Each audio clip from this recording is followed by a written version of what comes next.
Good afternoon and welcome to another HHS Small Business Training event. Today we have with us Charles Hicks, who is with the National Institutes of Health, Information Technology Acquisition and Assessment Center. We're really happy to have Charles here with us today to talk about the NITAAC program and the small business contracts. But just a little bit about Charles before we get started. Charles plays a vital role in ensuring that the integrity of the acquisition process and the NIH government-wide acquisition contract program is maintained. This is achieved through quality acquisition support services and task delivery order management for the customers of the NIH GWAC program. These services allow federal agencies the ability to accomplish their missions through the use of innovative government-wide acquisition contracts in an efficient and economical manner. Since joining the NineTech program in 2012, he has leveraged his extensive experience gained as an operational contracting officer to enhance NITAAC's customer experience. So now I'm going to turn it over to Charles Hicks. Thanks, Michelle. Welcome. So today what I'm going to do is go through a brief training overview of the NITAAC program and explain who we are and what the services are that we provide to each and every one of our customers. Okay, so we're going to go ahead and advance to the next slide. And so today's agenda is going to include an overview of the NITAAC program, CIO SP3 and SP3 Small Business, GWACs, CIO CS GWACs, value-added services, and also the NITAAC difference. By the way, you can download the slides by clicking on the download training button over to my left here. They won't see the slides on the webcast. You won't be able to see the slides, but you can download those and you can advance through the presentation as I move forward. And I'll just say next slide as well. There'll also be a Q&A session as well to allow you guys to ask any additional questions that you may have. So the main focus of NITAAC is really to focus on the missions of each and every one of our customers. Your mission is our mission. We try to work to streamline the acquisition process to save our customers time and also to be cost effective to them. We provide a lean, fast government procurement services for your IT needs, and we also use friendly technology support in order to meet those needs. Okay, why NITAAC? Well, first of all, I mean, you're taking this presentation and you're probably curious about what NITAAC is. NITAAC stands for the NIH Information Technology Acquisition and Assessment Center. We are a federal agency housed within HHS and NIH. We have over 20 years of IT acquisition experience. We also have strategic solutions that provides federal customers with COTS items at the lowest price. NITAAC has a CMMI level 2 rating for services, and we have 3 GWACs, which are government-wide acquisition contracts that are $20 billion each. Okay, next slide. So what are GWACs? GWACs are government-wide acquisition contracts. They are IDIQ contracts that are flexible enough to support any of your IT needs. Customer agencies would issue task and delivery orders against them. They are streamlined and they're governed under FAR Part 16.505. You don't have to worry about protests under $10 million. NITAAC as a whole is one of 3 executive agents that is given from OMB. There are only 3 current executive agents out there, so that's NITAAC, NASASOUP, and GSA. So every year we have to go through this 25-point plan in order to justify why we should maintain our GWAC status.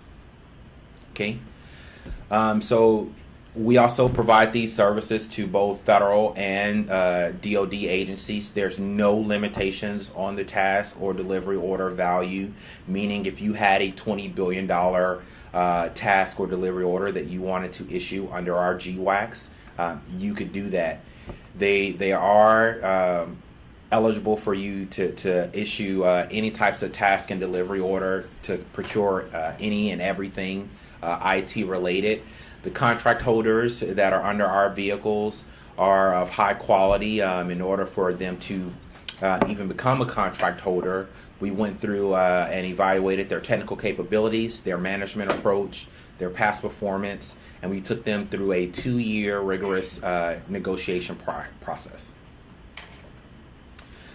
Some of the benefits of utilizing NITAAC: you don't just have to do just your one-off type of contract. You can do a base plus options.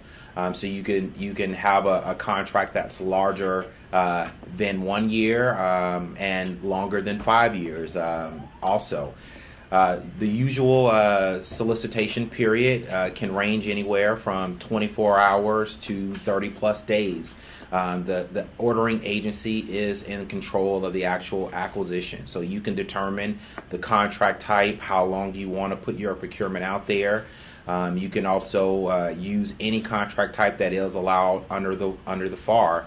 So you can do those firm fixed price, cost reimbursement, time and material, labor hour types of contracts.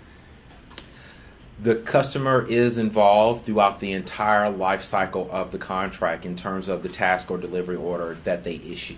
So you can rest assured that you are in the driver's seat and have full and total control over your acquisition. All right. Like I said before, we have the 3 GWACs. They are $20 billion GWACs. They're designed to support acquisitions for anything and everything IT. They're really designed to be accommodated to the new and emerging technology, so there's never such thing as an open market item under these vehicles. So we have our 3 GWACs. We have a CIO SP3, which is the CIO SP3 contract is the Chief Information Officer Services GWAC, which is for your services and solutions, and we have our CIO SP3 Small Business GWAC, which also is for your services and solutions. And then we have our CIO CS GWAC, which is for commodities and solutions. In order for our contract holders to come on board, like I said, we looked at a few things, and we go through this every year. We went through a rigorous vetting process in terms of their technical and management approach, but we also ensure that we have continuous contract holder engagement by having these quarterly contract holder meetings in person. We have monthly calls, and we have what we call community action group meetings also, where we check in terms of trying to find ways to increase communication or outreach in terms of who our customers are and how best to reach out to them. We also monitor the contract holders' performance. Some things we do quarterly, some we do annually, or some things we monitor biannually as well. This next slide that you guys would be looking at, it just lists an overview of some of our customers who utilize NITAAC. So you may see NASA, you'd see FDA, NIH, GSA, USDA, NOAA, Department of Commerce, just to name a few. So on to providing you guys with some information about our CIO SP3 and SP3 Small Business GWAC, which is for your services and solutions. This particular GWAC has a $20 billion ceiling, a 10-year ordering period, and a 15-year period of performance.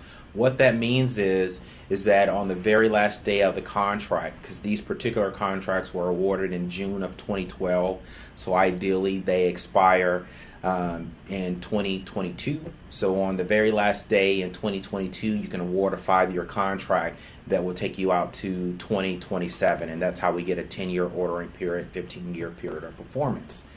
They're also flexible enough to support every contract type that is allowable under the FAR.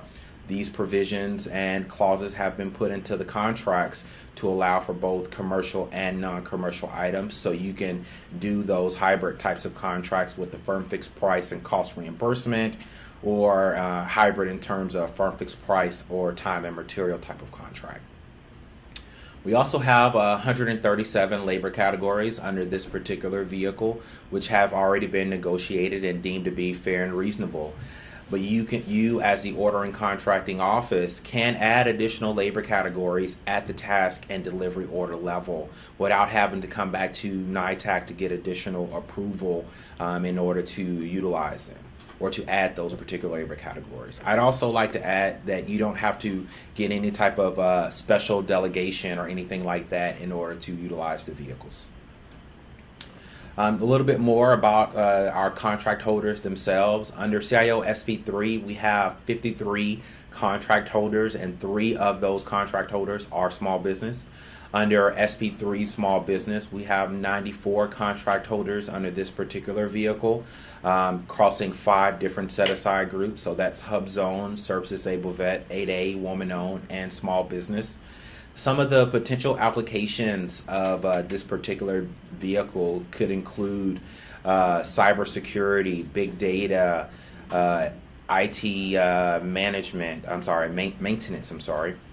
outsourcing or imaging, just to name a few. But you can find out more information about the various different task areas under this particular contract on the NITAAC website. So in terms of the being able to utilize the SP3 and SP3 Small Business GWAC for both commercial and non-commercial, on average, at least this fiscal year, we've seen the average task or delivery order ranging anywhere between $12 to $15 million, but we've seen them upwards of $650 million to $1 billion. Task orders can range, like I said, anywhere from 1 year up to 10 years in terms of the period of performance. But as long as your agency supplement will allow you to do a contract for IT longer than 5 years, within HHS it will require SPE approval, but yet you can do a contract for IT longer than 5 years. The average responses that you'll see will be anywhere between 3 and 5 on each and every one of these task orders or RFPs rather that you will put out for solicitation. What makes our small business component unique in terms of our CIO SP3 small business? The limitation on subcontracting is monitored at the master contract level.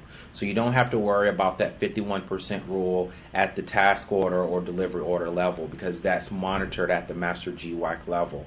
The ordering agencies will receive small business credits for utilizing our GWACs.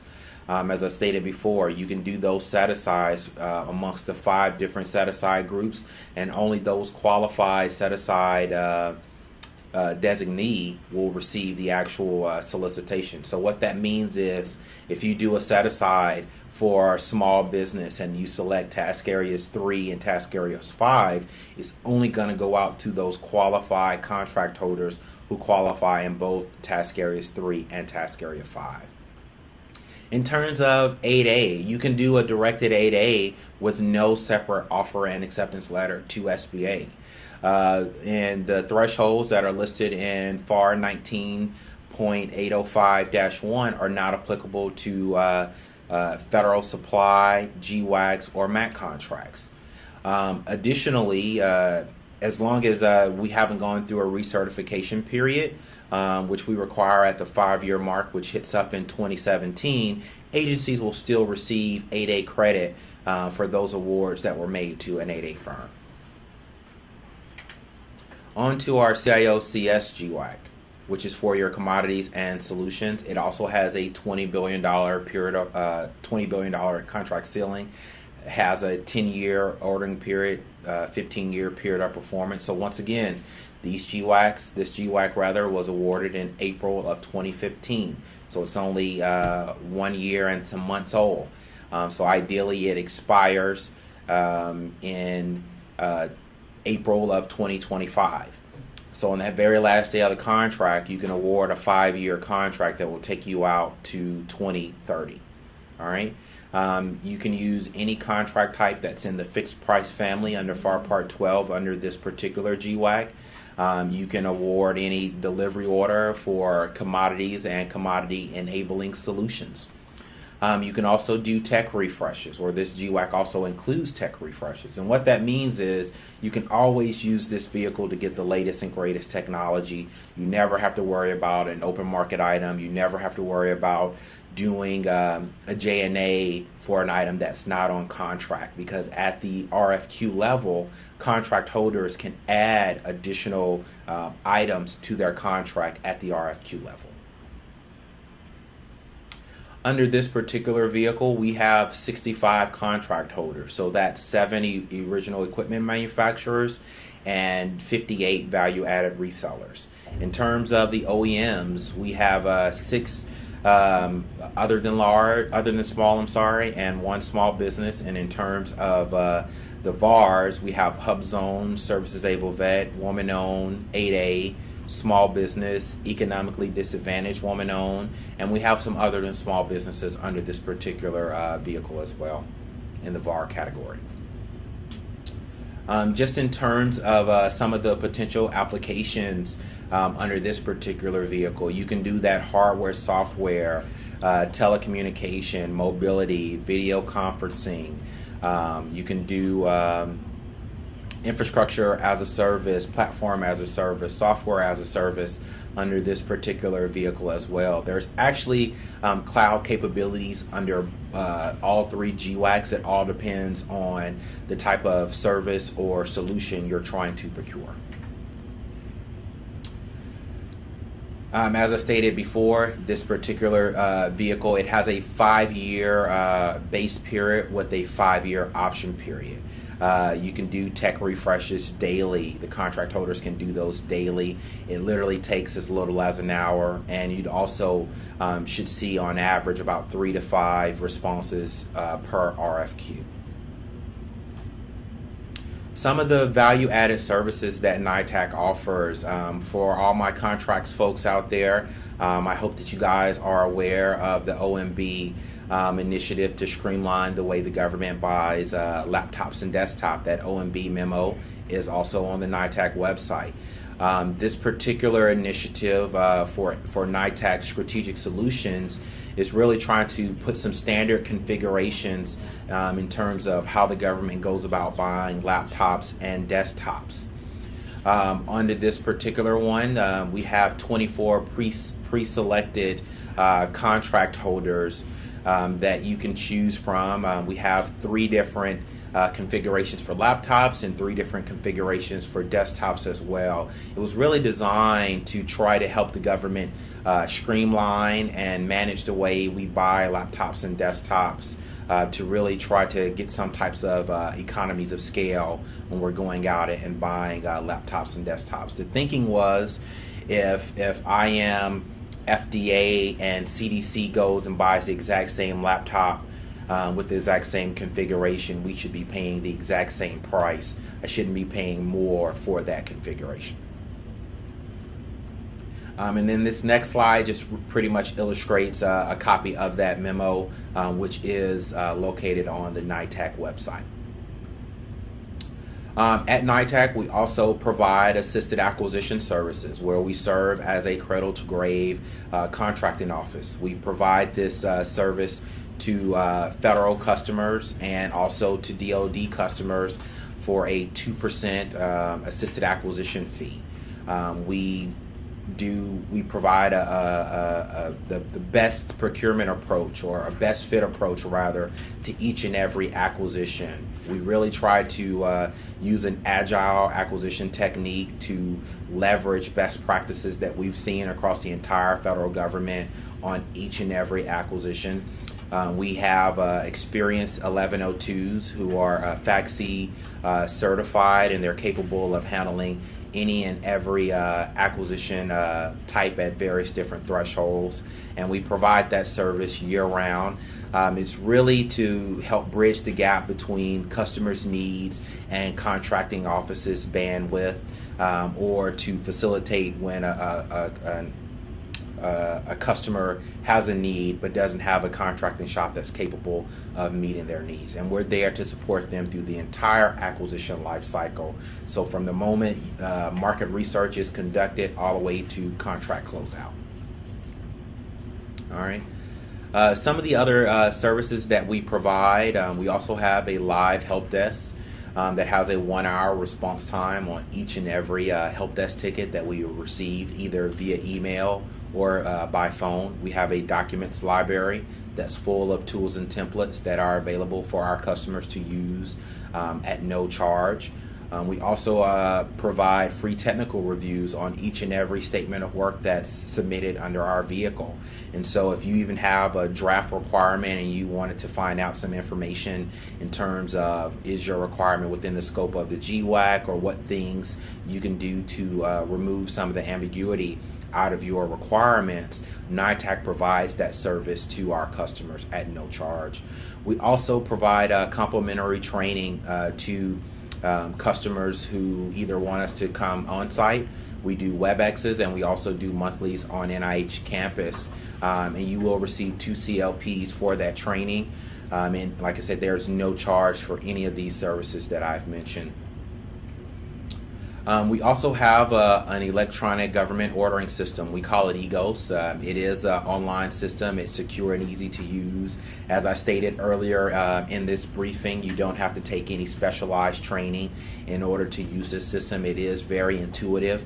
In fact, we have built-in FAR guidance in this system to really walk you guys through the acquisition process to ensure you've done things like a brand name justification, or if you have any exceptions to fair opportunity, that you've documented those exceptions. The registration process is really quick and easy. We say it's a 3-step process, and you can find out information about how to register for the EGOS system on our website. Just because you register for the system doesn't require you to actually put an acquisition in. There are some cool tools within that system that allows you to have some frequent and early communication with our contract holders. So that's your RFIs, your draft notices, your special notices, your source of salts, which can meet your small business concerns. And we also have some tools that are available for you as well. So we have a search labor rates tool that can be utilized to see the labor rates and labor categories for all the contract holders, or an average of both. Or you can look at the various different set-aside groups, or you can also look at the on-site versus off-site rates. And you can look at the average across the entire GWAC for all labor categories as well. It's a great tool to build for your market research in terms of building your IGCE. We also have a catalog search, which could also be utilized in terms of those commodity purchases. You can use that catalog search to go on and actually see which items are on contract, what it costs, and who offers it. But remember, just because you don't see that item that you're looking for listed does not mean you cannot utilize the GWAC to get that particular item. There's never such thing as an open market item under the NITAAC GWACs. All you as an end user have to do is go ahead and submit your RFQ with those new items, and the contract holders can submit a tech refresh to add those new items to their contract. Some of the differences at NITAAC, we try to operate on the premise of quality, speed, cost competitive, ease, and control. And what that means is, we try to ensure that the quality that we provide to each and every one of our customers and our contract holders is of high standards. And we want to ensure that the service that our customers get from our contract holders meet that same standard as well. In terms of speed, we've devised ways to streamline the acquisition process, still staying within the confounds of the regulations, but making it easier for our customers to still get the product, service, or solution that they so need to meet their agency's needs. That cost competitive, our rates are 10 to 15% less than other previously established vehicles, and we achieved that by going through a 2-year negotiation period with each and every one of our contract holders.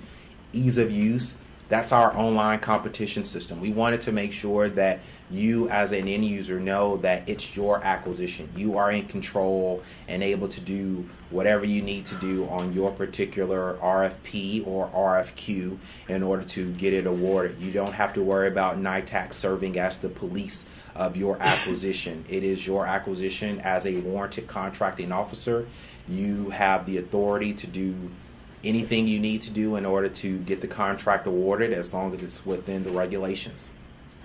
In terms of control, it's your acquisition. At the end of the day, NITAAC is only providing you guys with the service. We're providing you all with the previously established contract vehicles that we monitor contract performance at the master GWAC level. But you can rest assured that if you need to put any special deviations from an agency supplement or from the FAR within your contract, you can do that without having to come back to NITAAC in order to get those deviations in the contract.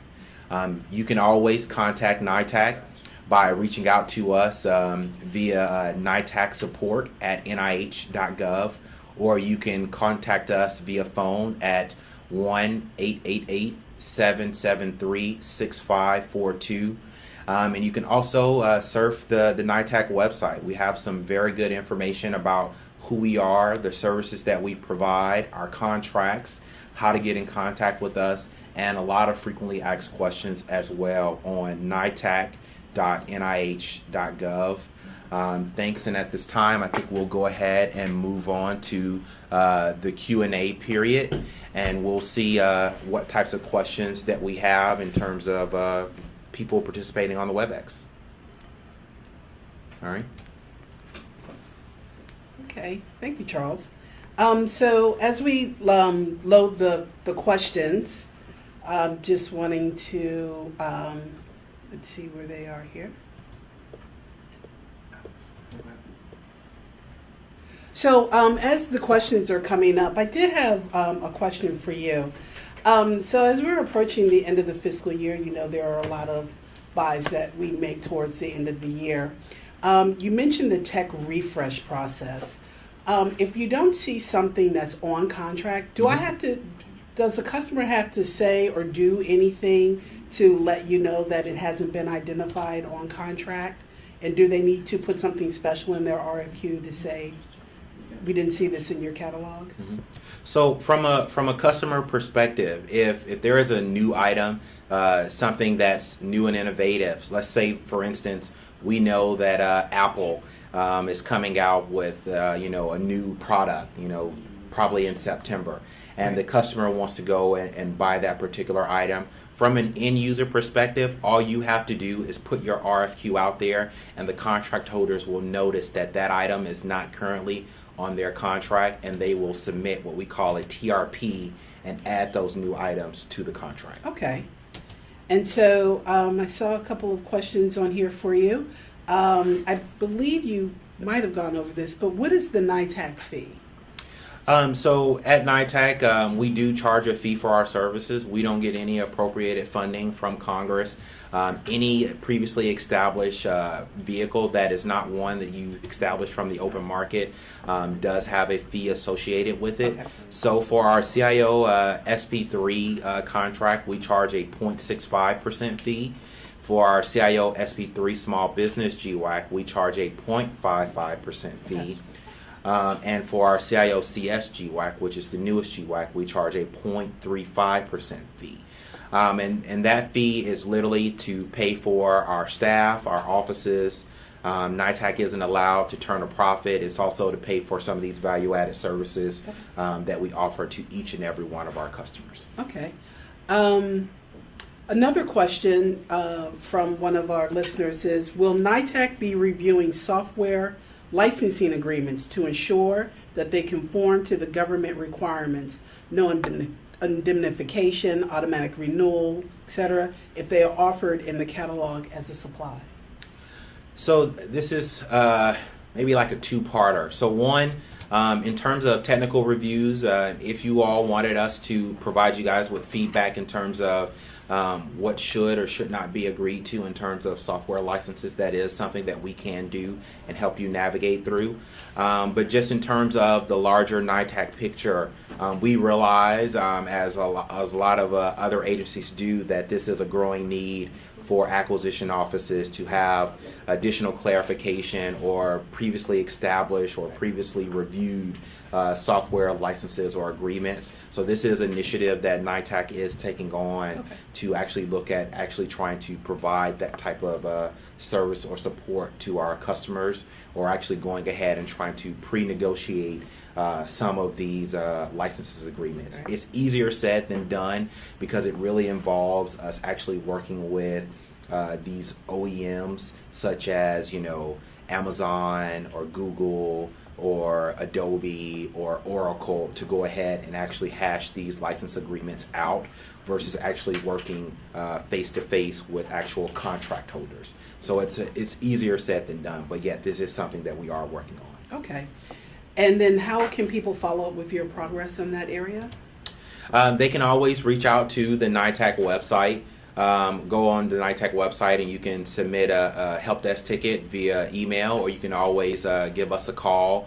Like I say, the NineTech website does have a lot of nifty tools on there that you guys can utilize that may already answer your questions. We have a lot of tools and templates that can be provided to kind of guide our customers through how to go about reviewing SLAs from contract holders, and help walk them through that. Okay.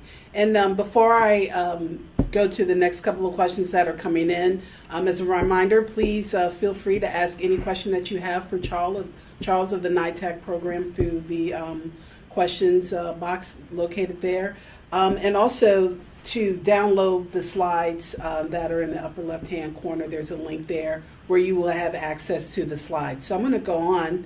Charles, here's a question asking if you can give a demo on the website. Now, I'm not sure what website they're speaking of, and they're possibly talking about your EGOS site. So you mentioned training in your presentation. Can you talk a little bit about what you do as a part of your training, and if demos can be a part of it? Sure. So as I stated before, we do offer a customer training, be it at the customer site. We do monthly WebExes, and we do monthlies at the NIH campus location. So in each of these examples, or forums rather, what we do is we provide a customized briefing very similar to the one that I'm doing today, but we also offer a demo of our ecosystem where we'll go through how to navigate through the system, the functionality of it, and how easy it is to use to issue your RFQs, RFIs, source of salts, RFPs, and things of the sort. So in terms of answering the question, yes, we can do a live demo of our system. Okay. And for the person who asked that question, if that's not specifically the site you're speaking of, please re-ask the question more specifically, and we'll get that answer for you. But I'd also like to add, if that is something that you so desire, for us to do that presentation in terms of the demo, all you have to do is go to the NITAAC website, and under the training header, you should be able to go there and request training, and we can set up through our training coordinator. We can actually set up that live demo for you guys to actually see the system. But as a user, you can log in, create a user ID, log into the system, and you can play around in the system as a user. There's nothing you can do to break the system. There are checks and balances in place to ensure that you are submitting legitimate RFIs or RFQs or RFPs. So here's a question that I think is very timely as we're approaching the end of the fiscal year. And that is, I'm going to ask this question, then I'm going to have a question to piggyback on it. How long does an RFQ have to be posted? And then I'm going to add, who can post an RFQ in your system? Who has access? Okay. So for the first question, there is no limitation on the timeline in terms of how long an RFQ has to be posted.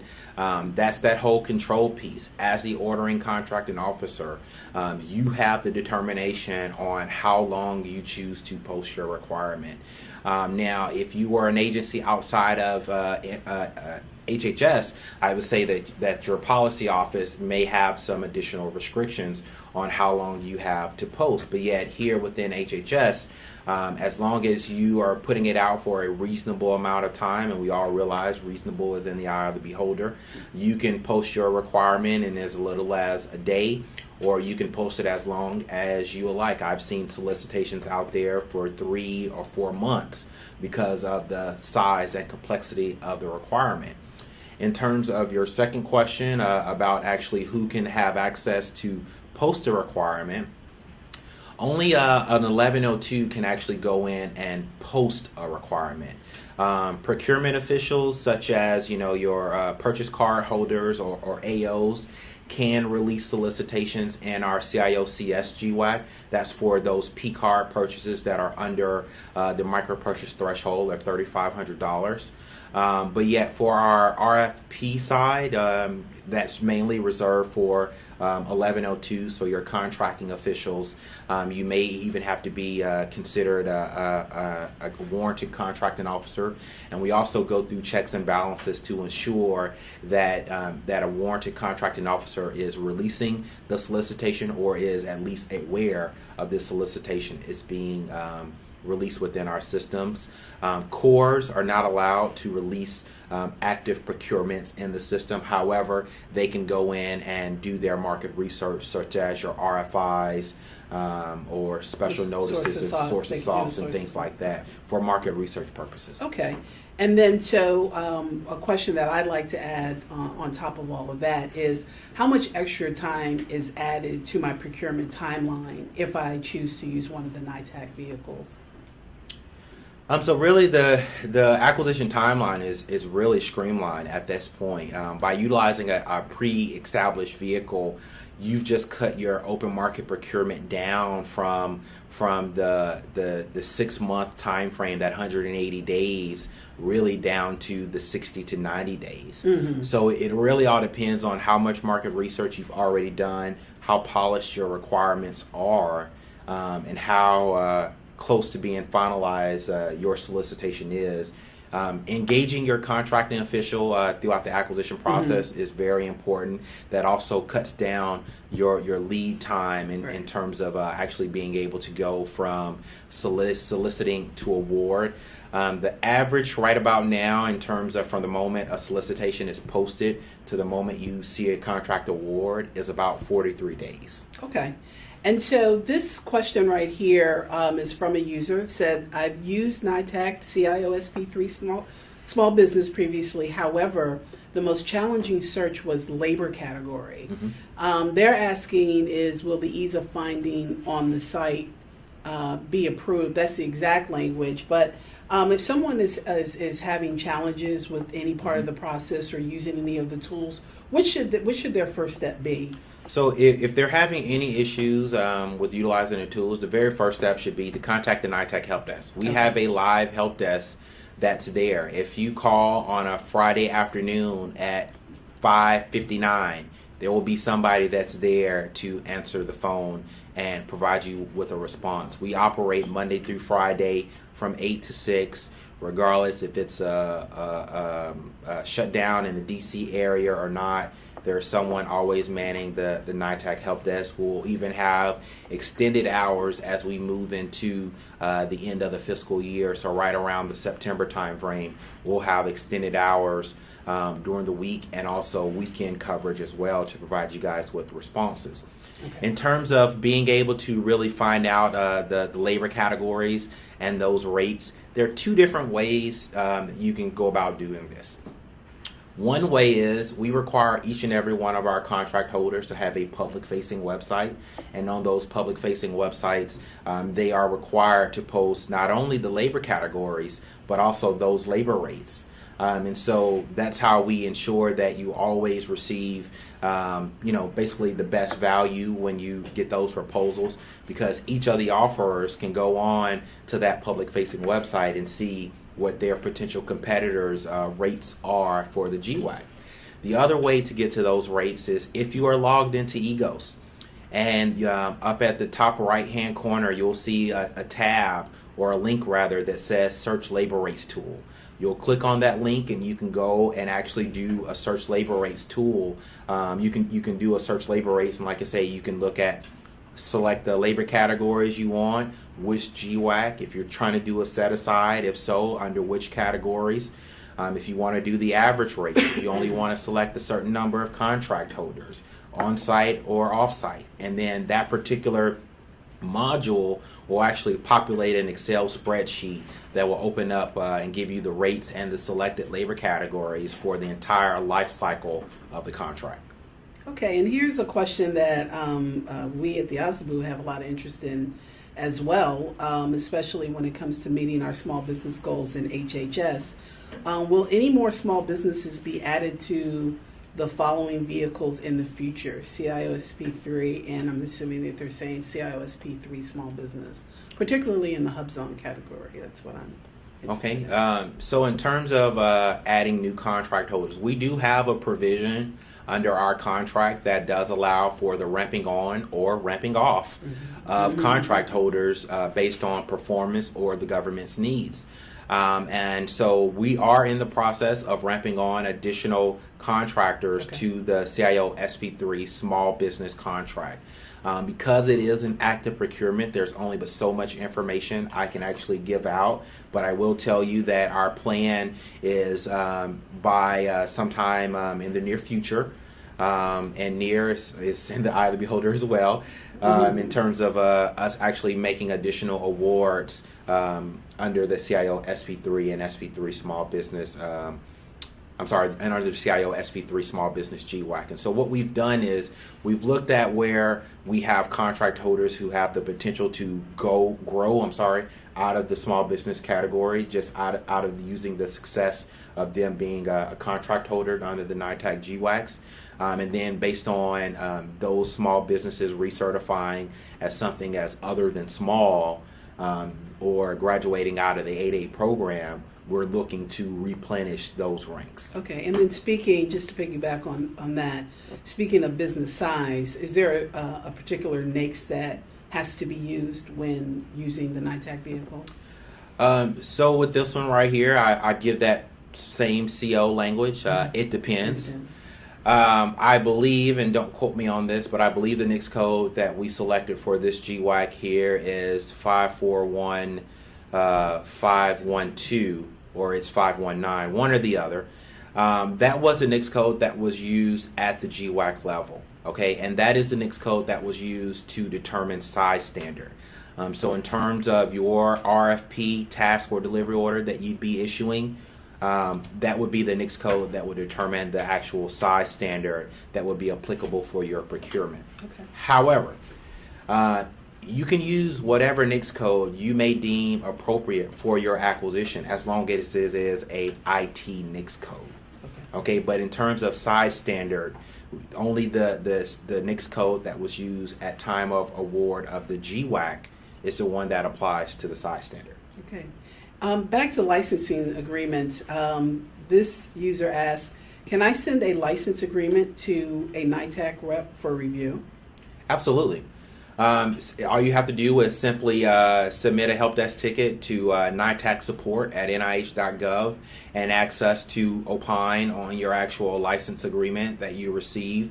And we can provide you all with feedback, or we can provide you with a user guide or a job aid per se that could help you navigate through it.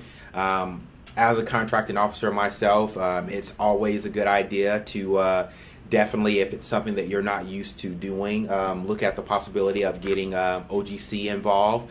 They can provide you guys with some feedback on these license agreements as well. But there are certain things that we know that we can't agree to. We can't agree to forward payment. We can't agree to indemnification clauses. So we do have guides or job aids per se that we can provide to you all that could help assist you with that. Okay.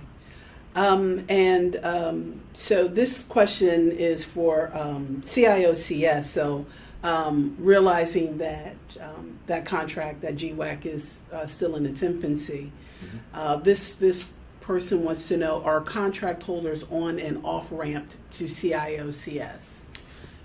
If yes, what are the criteria? So in terms of the exact criteria, I don't have that directly in front of me because that's actually stated in the contract. Okay. So I would encourage this particular person to definitely go on and look at the actual contract because it is on the NITAAC website. So we have ramp on and ramp off provisions in all three GWACs. So for all of our contract holders, each one of them has those types of provisions. in there. Ramping off usually has to deal with performance concerns. So basically, like I say, we go through and we have a performance matrix that we go through annually, and I believe it's every September to December timeframe, we update that and provide each contract holders with a report card per se that talks about their performance over the past year and how they rated, and contractors that persistently perform poorly, we would start the process to either try to improve performance or ramp them off. Also, contract holders who just have a GWAC in name alone. They've put in to get a GWAC just so they can say they have a GWAC, but they don't really ever respond to any RFPs or RFQs, or they've never received a bid or anything like that. Those may be potential reasons that we may choose to ramp off a particular contract holder. Okay. So this is a little lengthy question, but I'm just going to go ahead and read it for you. This person asserts that there are so many agencies using NITAAC already. Do you have any comments for those who are more formal versus informal in terms of RFQ? For example, is statement of need mandatory for an RFQ solicitation? I would say no. It would all depend on the actual requirements. I mean, you may be doing, in terms of statement of need, you may be thinking of, a statement of objectives, a statement of work, or performance-based work statement. It all depends on what the service or solution that you're buying. If you're buying a product, you definitely don't need a statement of need. You just need to identify the specs for the requirements that you're buying. But if you're buying a service, I don't see how you get away with putting out an RFP without actually going ahead and documenting what service you're trying to actually procure. You have to tell industry what it is that you're buying. Yes, using the NineTech vehicles does streamline the process, but it doesn't negate the acquisition process in terms of what's required, what information you need to put out to industry in order to ensure that you get those qualified responses. Like, you still have to give them evaluation criteria. You still have to have some rationale as to how you're going to make award. You don't have to do a formal source selection plan under the vehicle, but yet you still have to explain to them what you want, how you want them to submit it, and then how you're going to evaluate what they submitted. Okay. Here's a good question especially for IT GWAC program. You mentioned cloud solutions earlier. If we use NITAAC, do we still need to go to the FedRAMP website? Are all cloud providers listed on FedRAMP? So I'm not sure what you mean when you say go to the FedRAMP website. Right.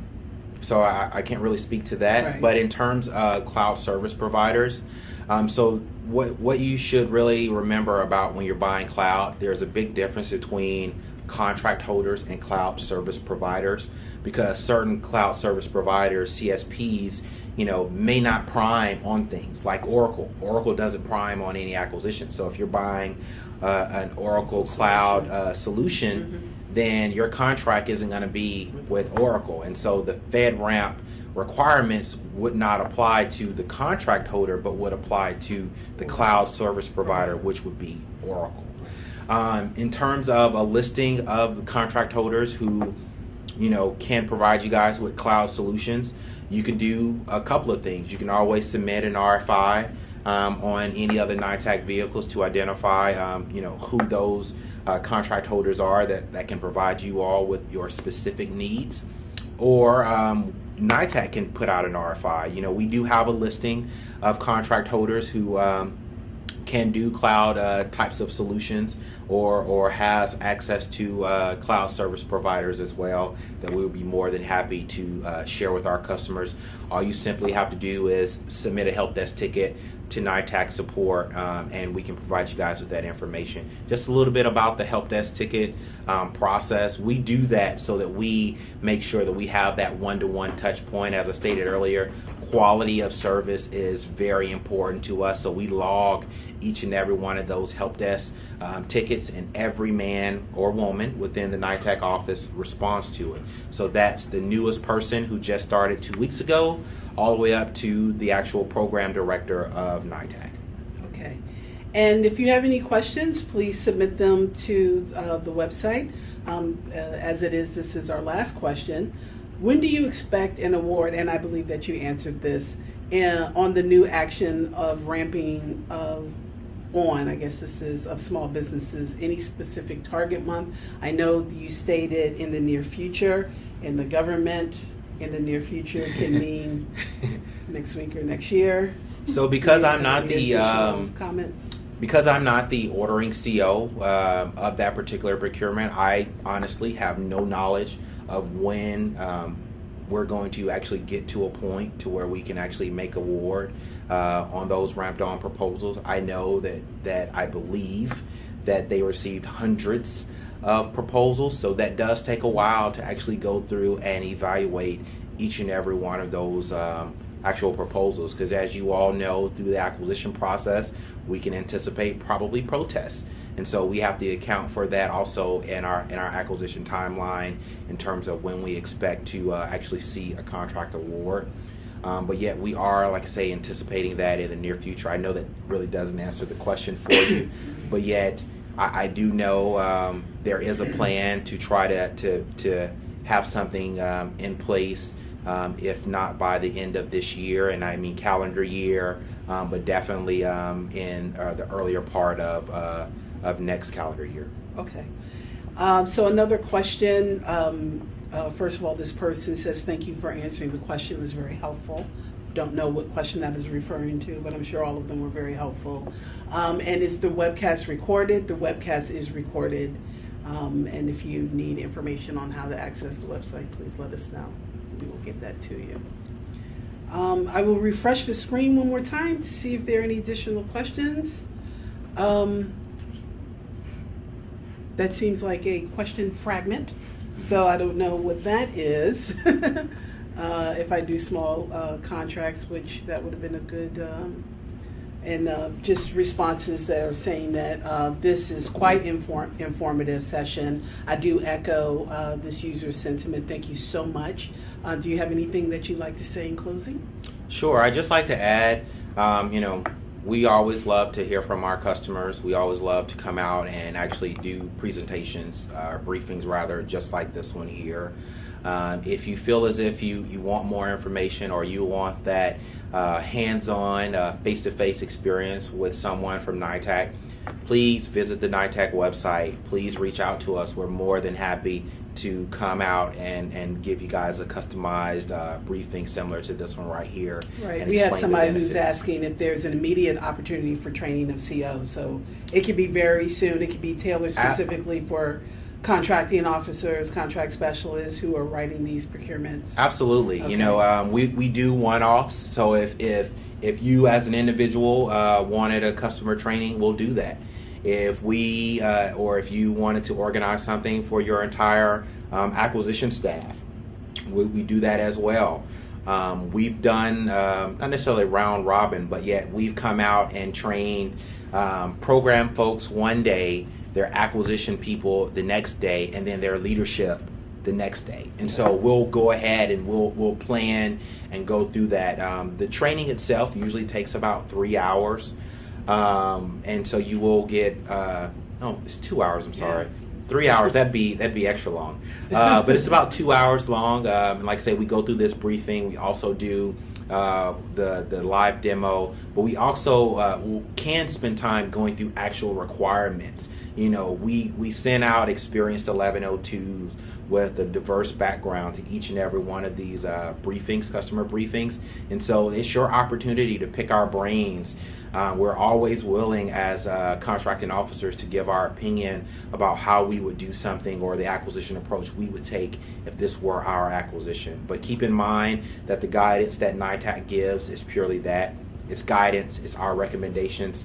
At the end of the day, it's your acquisition, and however you see forward to move on that procurement is your decision. Okay. So that's it for this training, for the small business training for this month. Again, you can contact Charles or any of his colleagues, CEOs, through the Customer Support Center, and as well as the OSDBU. If you have any questions for the OSDBU, please feel free to reach out to the OSDBU office as well. So with that being said, thank you for coming, and thank you all for joining us today. Thank you.